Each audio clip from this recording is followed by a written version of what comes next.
온 땅이여 여호와께 즐거운 찬송을 부를지어다. 기쁨으로 여호와를 섬기며 노래하면서 그의 앞에 나갈지어다. 여호와가 우리 하나님이신 줄 너희는 알지어다. 그는 우리를 지으시니요 우리는 그의 것이니 그의 백성이요 그의 기르시는 양이로다.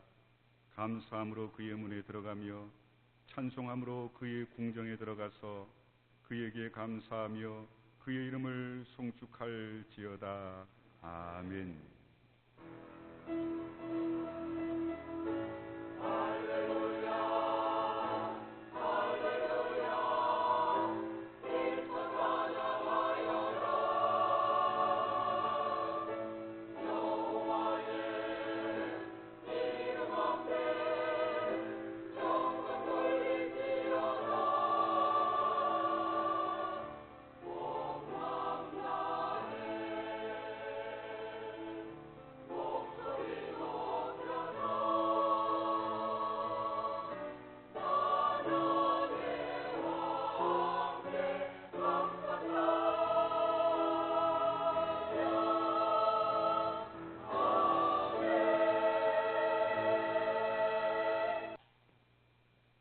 예수님의 보혈에 교회가 넘쳐 흐르게 하시고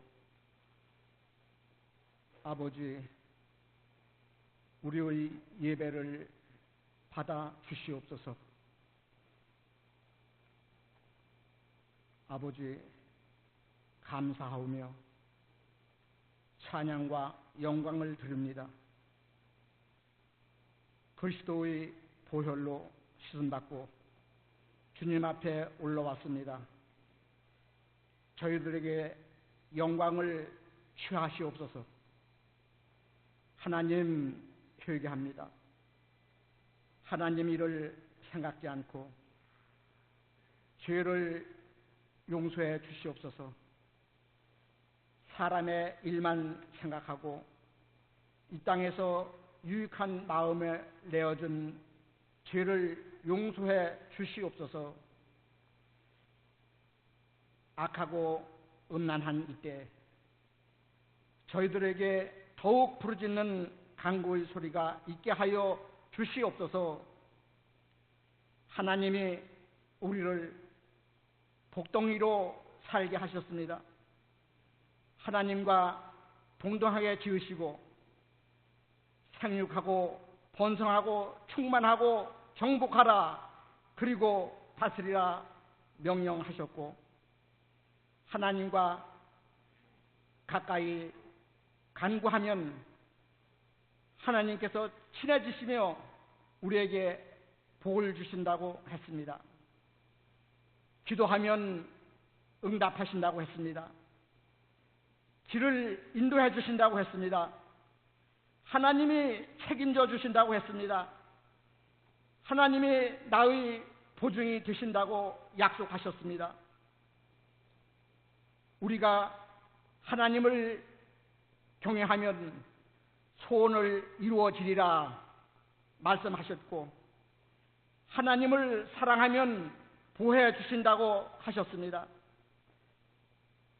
우리 하나님께 주목하고 신실한 주님의 일꾼이 되게 하여 주시옵소서. 저희들 인생의 삶을 살아갈 때에 아버지 길을 열어주시고 시온의 대로가 있게 하여 주시옵소서. 주님의 뜻을 따라 봉사하고 영광을 드리게 하시옵소서. 소원을 두고 행하라 하셨사오니 아버지 약속했사오니 저희들에게 이루어 주시고 우리 인생이 늘 소원을 품기를 원합니다. 저가 돋는 해 아침빛 같고 구름 없이 없는 아침 같고 비온 후에 광선에 움트는 새풀 같으리라 하셨사오니 아침에 빛 같은 여명의 아침 같고 비 내린 후에 햇빛이 움돋는 새풀 같은 인생을 살기를 소원합니다. 주님, 역사하시고 축복하여 주시옵소서. 사명은 하나님께서 주신 것이고 우리는 복종하면 된다고 하셨습니다. 하나님의 명령을 따르는 우리 되어 그리스도의 기수가 되게 하여 주시옵소서. 말씀과 기도로 찬양으로 무장하게 하시고 특별히 찬양 속에 하나님이 임재하신다고 했사오니 우리가 찬송 부르는 중에 주님을 만날 수 있는 은혜를 허락하여 주시옵소서. 하나님, 우리에게 질문하십니다. 네가 세상에서 무엇을 베풀며 살았느냐, 무엇을 나눠주며 살았느냐 질문하실 때에 아버지, 우리 진실한 대답을 할 수 있도록 우리를 역사하여 주시옵소서. 하늘 백성들에게 은혜를 주시려고 목사님 단위에 세워주신 것 감사를 드립니다. 성령님, 목사님 성대를 지켜주시고 건강을 지켜주시옵소서. 특별히 누구든지 목마르거든 내게로 와서 마시라. 그 배에서 생수의 강이 흘러나리라 말씀하셨사오니 성령님, 이 시간에 오시옵소서. 말씀하시옵소서. 찬양대 찬양을 연락하시고 영광 받아 주시옵소서. 복의 통로로 살게 하신 참 좋으신 하나님 아버지, 우리 예수님 이름으로 기도드리옵나이다. 아멘. 하나님의 말씀을 찾아봅니다. 사도행전 17장 10절에서 15절 말씀입니다.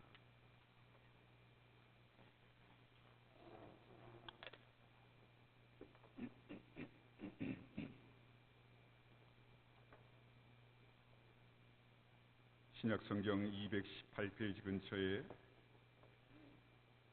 사도행전 17장 10절에서 15절 말씀을 교독합니다. 제가 먼저 10절 읽겠습니다. 밤에 형제들이 곧 바울과 실라를 베레아로 보내니 그들이 이르러 유대인의 회당에 들어가니라.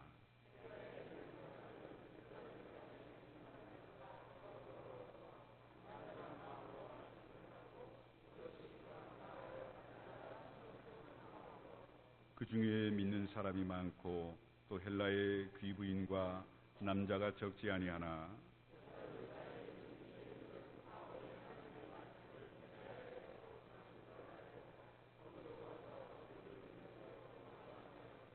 형제들이 곧 바울을 내보내어 바다까지 가게 하되 실라와 디모데는 아직 거기 머물더라. 바울을 인도하는 사람들이 그를 데리고 아덴까지 이르러 그에게서 실라와 디모데를 자기에게로 속히 오게 하라는 명령을 받고 떠나니라. 아멘.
아멘.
아멘. 여러분들은 왜 신앙생활을 하십니까? 인생살이도 버거운데 왜 하나님을 예배하고 따르시는지요? 마음의 평안을 얻기 위해서입니까? 복받기 위해서인가요? 죽은 다음에 천당에 가기 위해서인가요? 아니면 건강 때문입니까? 아니면 어려서부터 해온 습관을 차마 끊지 못해서인가요?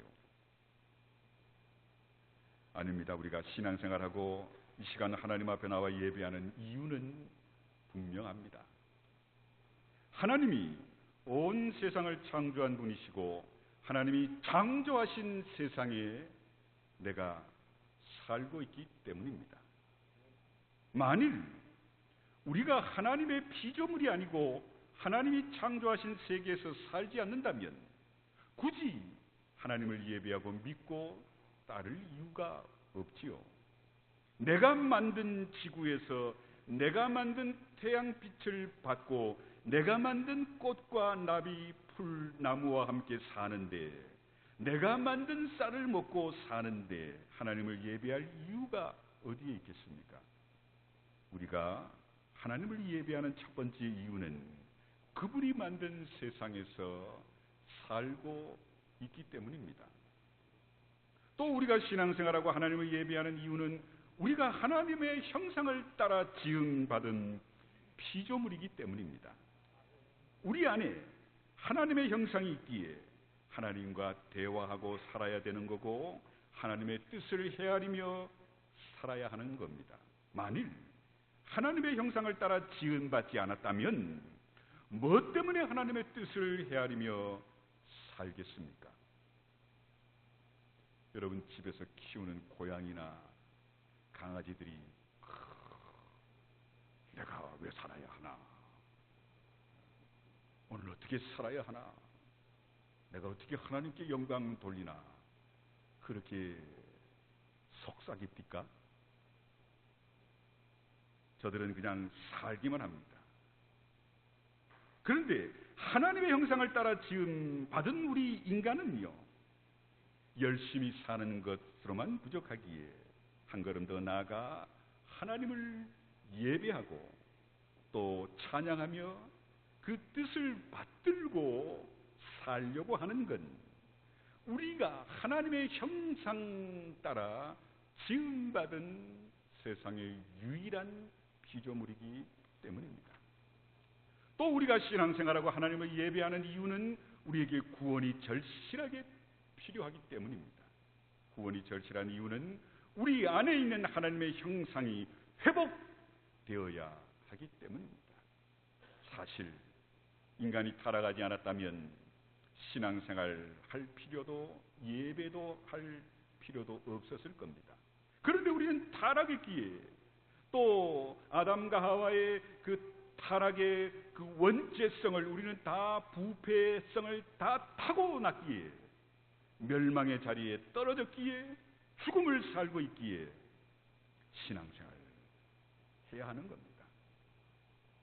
사실 세상의 모든 사람은 의롭지 못하고 다 더럽고 악할 뿐입니다.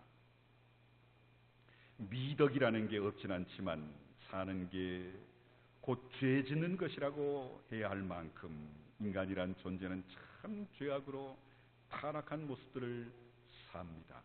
우리나라에도 대법관이란 분들이 몇 분 계시죠? TV나 신문에 보면 근엄하게 생겨서 정말 죄라고는 하나도 안 지을 분 같지요? 정말 그럴까요? 하나님을 예배하고 사랑하고 하나님의 뜻을 받들어 살면 세상에서 가장 근본적인 변화가 일어납니다. 아주 비참하게 구겨졌던 하나님의 형상이 우리 가운데서 회복되고 하나님의 형상 가진 피조물답게 사는 근본적인 변화가 일어나는 겁니다. 그래서 하나님을 예배하고 사랑하고 하나님의 뜻을 받들어 살면 사랑하지 못했던 사람이 사랑하게 됩니다. 하나님을 예배하고 사랑하고 하나님의 뜻을 받들어 살면요, 방탕했던 사람이 제대로 바른 삶을 살게 되지요. 하나님을 예배하고 사랑하고 하나님의 뜻을 받들어 살면요, 나쁜 습관과 못된 중독에서 벗어나게 되지 않습니까? 하나님을 예배하고 사랑하고 하나님의 뜻을 받들어 살면 어리석은 사람이 지혜로워집니다. 하나님을 예배하고 사랑하고 하나님의 뜻을 받들어 살면 신앙서적하고는 거리가 멀던 사람이 신앙서적을 읽기 시작하지요. 하나님을 예배하고 사랑하고 하나님의 뜻을 받들어 살면 어떤 희망도 없이 우울하게 살던 사람이 소망 가운데 정말 밝은 삶을 살게 되지 않습니까? 하나님을 예배하고 사랑하고 하나님의 뜻을 받들어 살면 죽어도 양보할 줄 모르던 사람이, 죽어도 사랑할 줄 모르던 사람이 서서히 사랑하게 되지 않습니까? 하나님을 예배하고 사랑하고 하나님의 뜻을 받들어 살면 정말 참지 못하던 사람이 참게 되지 않습니까? 물론 마음의 평안을 얻기 위해, 복받기 위해, 죽은 후에 천당에 가기 위해, 건강을 위해 어려서부터 해온 습관을 끊지 못해 하는 신앙생활로는요, 이런 변화를 누리지 못합니다. 오직 천지를 창조하신 하나님을 예배하며 깊이 영적으로 교제하는 신앙생활과 하나님의 은혜와 사랑을 공급받는 신앙생활을 해야만 하나님의 형상이 내 속에서 회복되고 하나님의 형상을 가진 피조물답게 사는 놀라운 변화가 일어나게 되는 줄 믿습니다.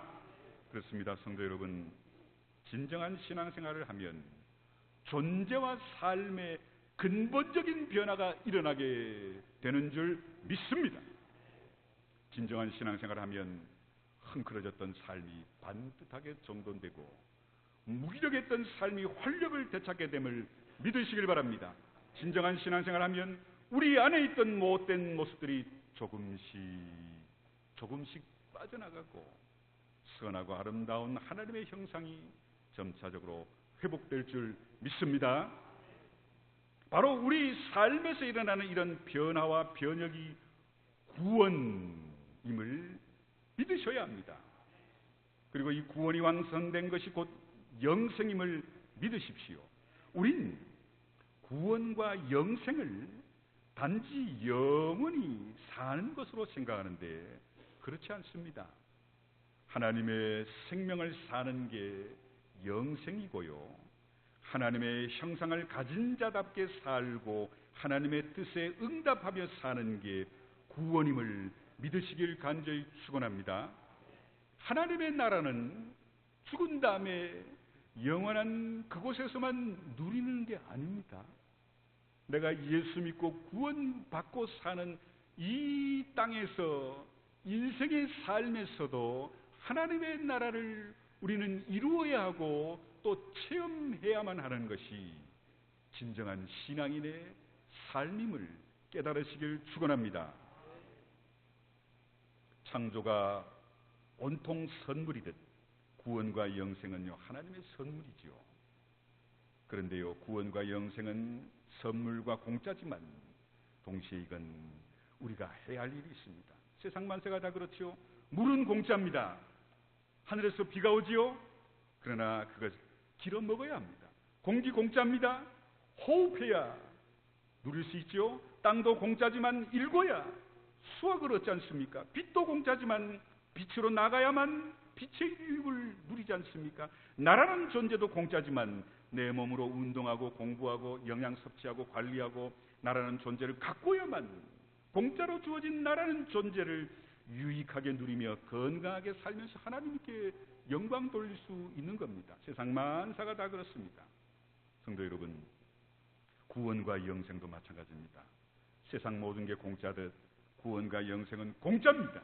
그런데 동시에 공짜가 아닙니다. 참된 구원, 영생을 누리려면 하나님의 뜻에 합당한 진정한 신앙 생활의 수고를 나 스스로가 이루어야만 합니다.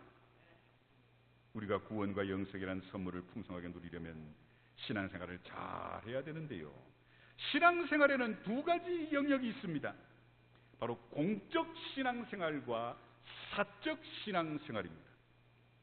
공적 신앙생활이란 교회와 함께하는 신앙생활이고요. 사적 신앙생활이란 개인적으로 하는 신앙생활을 말합니다. 우리의 신앙생활은 이 두 영역이 균형을 이루어야 합니다. 공적 신앙생활과 사적 신앙생활이 균형 있게 어우러져야 구원과 영생의 삶을 우린 넉넉하게 누릴 수 있는 겁니다. 그런데요, 지금 우리 한국교회와 그리스도인들의 신앙생활은 이 균형이 깨지고 말았습니다. 대부분의 그리스도인들은 공적 신앙생활만 잘들 합니다. 정확하게 퍼센테이지를 얘기할 수 없지만 아마도 한국교회 90% 정도는 이 공적 신앙생활만 잘하고 있다고 생각하고요. 하지만 이 공적 신앙생활과 사적 신앙생활을 균형 있게 하는 그리스도인들이 한국교회 안에 한 10% 될까요? 사실 성도들에게 공적 신앙생활과 사적 신앙생활이 분리되면 심각한 문제가 발생됩니다. 특별히 공적 신앙생활이 신앙생활의 전부가 되면요, 치명적인 문제가 발생되는데요. 신앙생활의 모든 것이 표면적인 것만 활성화되지 내면화되지가 않습니다. 성도들에게 신앙과 삶이 하나로 통합되지 않는 게 심각한 현실임의 원인이 거기에 있습니다. 이렇게 되면 우리의 신앙이라는 게 흔히 의식화되고 형식화되지요. 의식화되고 형식화된 신앙에는 자연히 영적 활력이 떨어집니다. 지금 한국교회와 그리스도인들이 세상 사람들에게 욕먹는 이유도 바로 그 때문입니다. 지난주도 말씀드렸죠. 왜 한국 기독교인들이 개독교인이라고 세상 사람들에게 욕먹는 줄 아세요? 한국 역사의 초대 예수님을 영접하고 교회 부흥의 역사를 이룬 우리 조상 선배들은요, 그러지 않았습니다. 정말 교회에서의 신앙생활과 삶이 같았습니다. 그러나 오늘 우리는 어떤가요? 공적 신앙생활만 잘 하려 하지 사적 신앙생활에는 전혀 신경을 쓰지 않고 있는 부끄러운 현실 아닙니까? 그렇다면 이런 상황을 초래한 한국교회와 성도들에게 묻지 않을 수 없습니다. 왜 이렇게 된 걸까요? 왜 공적 신앙생활은 열심들인데 사적 신앙생활은 이렇게 신경들 쓰지 않는 걸까요? 세 가지 원인이 있습니다. 첫째요, 공적 신앙생활인 교회 생활이 너무 바쁘기 때문입니다. 교회 생활은 신앙생활의 한 부분입니다. 교회 생활이 신앙생활의 전부인처럼 신학교에서 배웠고요, 부흥사들이 가르쳤고요, 우리 선배님들이 가르쳤습니다. 수많은 집회와 프로그램을 만들어 성도들을 교회 안에서만 돌렸습니다. 사실 한국교회처럼 예배도 많고 모임도 많고 성경 공부도 많고 헌신하는 일도 많은 교회는요, 세상에 둘도 없다지요. 한국교회는 좌우지간 바쁘게 돌아가야만 합니다. 바쁘게 돌아가지 않으면 그 교회는 죽은 교회라 생각했기 때문이지요. 그래서 제자와 양육, 셀 이런 걸 유치하는 교회들 가만히 보면요, 저는 얼마 전에 기도원은 어느 큰 개신교회에서 장로에서 가장 큰 교회 기도원에 갔는데요. 예배실이 참 크게 꾸며져 있길래 예배실 구경을 갔지요. 목사니까 어떻게 꾸며놨나. 근데 가니까요, 막 한 1000여 명이 모여가지고 평일인데 월요일인데 막 집회를 하더라고요. 제가 들어가니까 나가래요. 자기 교인이 아닌 걸 어떻게 알았는지. 자기들이 지금 집회하고 있으니까 나가라고 쫓아냅디다. 그런데 그 교회가 담임 목사를 세습한 거 아세요? 저는요 참 부끄러웠습니다. 수준의 교인들을 가만히 냅두지 않아요. 그냥 교회 안으로 기도원으로 끌어모아가지고 교육시키고 양육시키고 제자와 기도 이렇게 하는데요, 왜 이들이 세상에서 사적 삶에서는 왜 그런 교회들이, 세상에서 가장 큰 교회가 이 땅에 있는데 왜 오늘날 기독교인들이 개독교인이라고 손가락질 받을까요? 교회 생활만이 바쁘게 돌아가기에 성도들이 모두들 지쳐 사적 신앙생활까지 감당할 여력들이 없는 겁니다. 공적 신앙생활만 잘하려 신경 쓰지 사적 신앙생활에만 신앙에는 신경 쓰지 않는 두 번째 이유는요, 사회 전체가 바쁘게 돌아가기 때문입니다. 우리 사회는 새벽부터 밤까지 멈출 줄 모르지요. 우리나라 사람들은 뛰고 또 뛰어야 직성이 풀리는 아주 역동적인 민족들입니다. 우리나라가 이만큼 비약적 발전한 것도 이 때문이지요.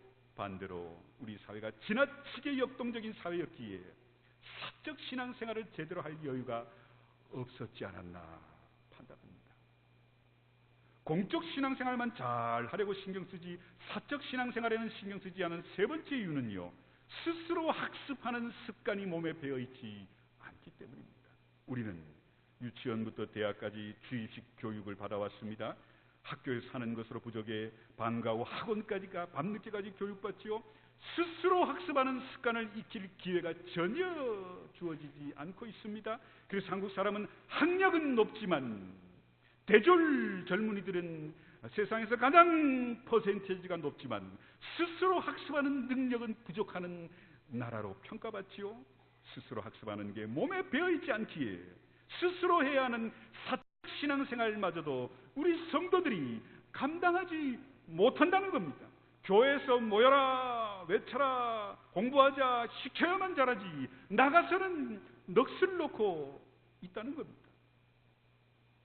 성도 여러분, 우리나라 성도들은 사회 구조적으로도 어려움이 있고 교회 구조적으로도 어려움이 있기에 사적 신앙생활을 할 만한 준비가 되어 있지 않고 있습니다. 그럼에도 사적 신앙생활은 꼭 회복되어야 합니다. 앞에서도 말씀드렸습니다만 공적 신앙생활만 잘하고 사적 신앙생활을 하지 않으면요, 신앙이 내면화되지 않고 표면적인 신앙이 되고 말죠. 이 선데이 크리스찬, 바로 이유가 여기에 있는 겁니다. 신앙과 삶이 하나로 통합되지 않기 때문이죠. 신앙이 의식화, 형식화됩니다. 영적 활력이 떨어집니다. 그 결과 세상을 이겨내지 못하고 세속에 끌려가고 맙니다. 세상 유혹에 넘어가고 세상 욕심에 쉽게 굴복하는 이유가 공적 신앙생활하는 둘째가라면 서러울 정도로 최고지만 사적 신앙생활하는 모두들 빵점이기 때문입니다. 이제 속히 한국교회와 그리스도인들은 사적 신앙생활을 회복해야 합니다. 사실 사적 신앙생활이라는 게요, 거창한 게 아닙니다. 개인적으로 성경 말씀을 매일 묵상하고요, 또 매일 5분 이상이라도 기도하려고 하고요, 또 신앙서적을 읽는 걸 말합니다. 말씀생활, 기도생활, 서적을 읽는 건 신앙생활의, 사적 신앙생활의 핵심입니다. 이걸 날마다 하셔야 합니다. 그래서 사적 신앙생활의 핵심은요, 날마다입니다. 날마다. 다윗은 시편 68편 19절에서 이렇게 고백합니다. 날마다 우리 짐을 지시는 주 곧 우리의 구원이신 하나님을 찬송할지로다. 다윗은 하나님 찬송을요, 성가대에 앉아서만 부목사님, 전도사님이 찬양 인도할 때만 하지 않았습니다. 그의 삶에 모두가 하나님을 찬양하는 것이었습니다. 그러니 시편의 대부분이 다윗의 작품인 게 이유가 있는 겁니다. 다윗은 시편 145편 2절에 날마다 주를 송축하며 영원히 주의 이름을 송축하겠다 고백합니다. 또 잠언 8장 34절에서 이렇게 말씀합니다. 누구든지 내게 들으며 날마다 내 문 곁에서 기다리며 문설주 옆에서 기다리는 자는 복이 있다. 오늘 본문에 보면 베레아 사람들은요, 간절한 마음으로 하나님의 말씀을 받고 이게 그런가 날마다 성경을 깊이 묵상했다고 17절에 말씀하고 있지요. 성도 여러분, 그리스도인으로서 사적인 신앙생활을 회복하려면 날마다가 중요합니다. 다시 말씀드립니다. 구역 보고서에 보면 성경 읽는 난이 있는데 거기에 점이 쭉 찍힌 구역을 보면 참 가슴 아픕니다. 아니, 구역 식구들 대여섯 명 중에 일주일에 그래 성경 한 장도 안 읽었다는 게 저로서는 이해가 안 됩니다. 핸드폰, 스마트폰은 그렇게 내려다보고 거북이 목이 될 정도로 된다는데, 그래놓고는 아니 핸드폰으로 성경 안 보세요? 성경 그 어플을 까셔가지고 아니 일주일 동안 한 명도 아니고 대여섯 분이 구역예배 보고에 성경 한 장도 안 읽었다는 보고는 이건 정말 제가 가슴을 치고 회개합니다. 주여, 나 때문입니다. 이들을 가르치지 않았습니다. 어떻게 성도로 일주일 동안 성경을 그래 덮어놓고 믿어요? 구역 예배도 성경 안 읽으세요?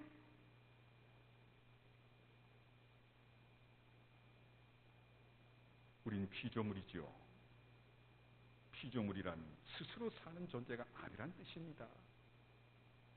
그래서 하나님은 I am that I am, 나는 나다. 이게 뭔 말인 줄 아세요? 난 피조물이 아니라 나는 나야. 나는 누가 만든 게 아니라 난 스스로 있는 자야. 그런 뜻입니다. 그런데 우리는 스스로 있는 자가 아니지요. 다 피조물입니다. 피조물이니 밖으로부터 능력을 공급받아야만 삽니다. 땅에서 음식을 먹어야 됩니다. 호흡해야만 됩니다. 빛을 누려야 합니다. 부모의 돌봄을 받아야 합니다. 나아가 창조주 하나님의 은혜와 하나님의 사랑 말씀을 우린 받고 그걸 공급받아야만 건강한 신앙인으로 살 수 있는 겁니다. 아무리 대단한 권세와 물질을 가져도요, 밖으로부터 공급되는 게 없으면 다 무너지죠. 특별히 인간답게 살기 위해서는 하나님의 은혜, 하나님의 사랑, 하나님의 말씀을 늘 공급받아야만 합니다. 우린 떡으로만 사는 존재가 아니라 여호와 하나님의 입에서 나오는 말씀으로 사는 자들이기에 우린 영적으로 건강을 유지하기 위해서는 하나님의 말씀을 날마다 공급받아야 합니다. 하나님은요, 두 가지 통로를 통해 우리에게 은혜와 사랑과 말씀을 공급하십니다. 개인적이고 하나는 교회를 통해서입니다. 개인은 사적인 통로고 교회는 공적인 통로지요. 그러기에 그리스도인은 이 두 가지 통로를 다 열어놓아야만 하나님의 거룩하신 능력을 온전히 공급받을 수 있게 되는 겁니다. 사적 신앙생활과 공적 신앙생활을 통해 하나님의 은혜와 사랑 말씀을 골고루 공급받아야만 건강한 교회와 건강한 신앙인으로 살아갈 수 있게 되는 줄 믿습니다. 말씀드린 것처럼요, 대부분의 그리스도인들은 공적 신앙생활들만 잘들 합니다. 반대로 어떤 그리스도인들은요, 공적 신앙생활은 아예 포기하고 사적 신앙생활만 잘하는 경우도 있는데요, 무교회주의자들, 젊은이들 중에 교회 밖에 CCC, 내비게이터 이런 데만 나가서 신앙생활하는 젊은이들을 말합니다. 교회는 안 나와요. 그래 놓고도 스스로 나는 신앙생활을 제대로 잘한다고들 착각합니다. 심각한 문제가 아닐 수 없지요. 사실 공적 신앙생활만 잘하면 신앙이 외식으로 흐르거나 부실할 가능성이 많고요, 사적 신앙생활만 잘하면 신앙이 한쪽으로 치우치는 왜곡된 모습을 갖기 쉽지요. 사적 신앙생활과 공적 신앙생활이 균형을 이루지 못하면 다 그렇습니다. 신앙이 내면의 삶에 깃들거나 스며들지 않으면 거의가 다 그렇게 되고 맙니다. 사랑하는 성도 여러분, 한국교회와 그리스도인들이 위선자라는 개독교인이라는 낙인이 지친 것도 바로 이 때문입니다. 공적 신앙생활과 사적 신앙생활의 균형이 깨지고 붙합니다. 성도 여러분, 신앙생활은요, 공적 신앙생활도 잘해야지만 사적 신앙생활도 잘해야만 합니다. 교회에서 주일날 신앙생활도 잘해야지만 평일의 가정과 직장 사업장에서 신앙생활을 잘 하셔야 합니다. 직장에서도 나는 기독교인입니다, 나는 그리스도인입니다, 나는 크리스찬입니다 라는 걸 드러내셔야 합니다. 신앙생활의 두 영역이 균형을 이루어야만 영적인 기초 체력이 튼튼해지는 거지요.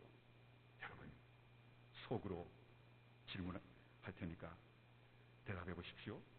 여러분, 직장에서, 사업장에서, 여러분 개 모임에서, 동창회에서 아직도 여러분이 교회 나가는 걸 모릅니까?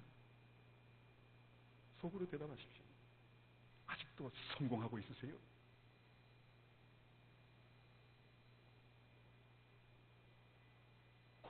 성도 여러분, 충주교가 이 기본에 충실한 교회가 되기를 간절히 축원합니다. 자기 스스로 자기 양식을 챙겨 먹어야 합니다. 사적 신앙생활은요, 여러분 스스로 하셔야 합니다. 담임 목사가 감당할 수 없습니다. 날마다 자신의 영적 바탕을 구축하는 성도로 당당하게 사시기를 간절히 축원합니다. 이런 모습이 이루어져야 일상에 어디서도 영적 능력을 잃지 않을 수 있기 때문입니다. 교회에서는요, 둘째가라면 서러운 일꾼, 목회자의 눈에 저런 사람 정말 10명만 있으면 우리 교회가 배가 될 수 있는데 이렇게 인정받는 자들이 세상에 나가서는 에이 18 이러고 산다면 이건 정말 하나님 앞에 사적 신앙생활에 빵점의 삶을 사는 거지요. 성도 여러분, 항상 우리는 날마다 신앙인으로 사셔야 합니다. 교회 안에서 공적 신앙생활뿐만 아니라 가정에서, 직장의 사업장에서, 세상 안 믿는 사람과의 사적인 신앙생활에서도 늘 하나님 앞에서 부끄러움이 없는 모습, 이런 날마다의 신앙, 날마다 하나님 앞에서 부끄러움이 없는 삶을 살아가야만 주님 부르시는 그날까지 또 이 세상에서도 항상 하나님의 백성 자녀 그리스도인으로서 승리하며 살게 되는 줄 믿습니다. 기도하겠습니다. 고마우신 아버지 하나님, 감사합니다. 나의 삶이 하나님이 보시기에 교회 안에서나 또 개인 삶에 있어서도 신앙인으로서 부끄러움이 없는 모습인지 회개합니다. 주여, 날마다 어디서든지 언제나 하나님 앞에서, 세상 사람들 앞에서, 안 믿는 사람들 앞에서조차도 신앙인으로서 모습을 아름답게 지켜가는 우리 교회와 성도들 되게 주시옵소서. 예수님의 이름으로 기도합나이다. 아멘. 나의 생명이신 여호와여, 내가 주님을 찬양합니다. 주는 나의 사랑이시며 나의 의지이시라. 주는 나를 이끄시어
나의 여호와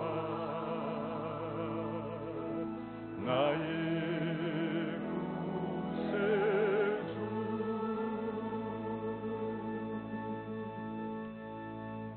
성도 여러분, 날마다 하나님이 기뻐하시는 삶 사시길 바랍니다.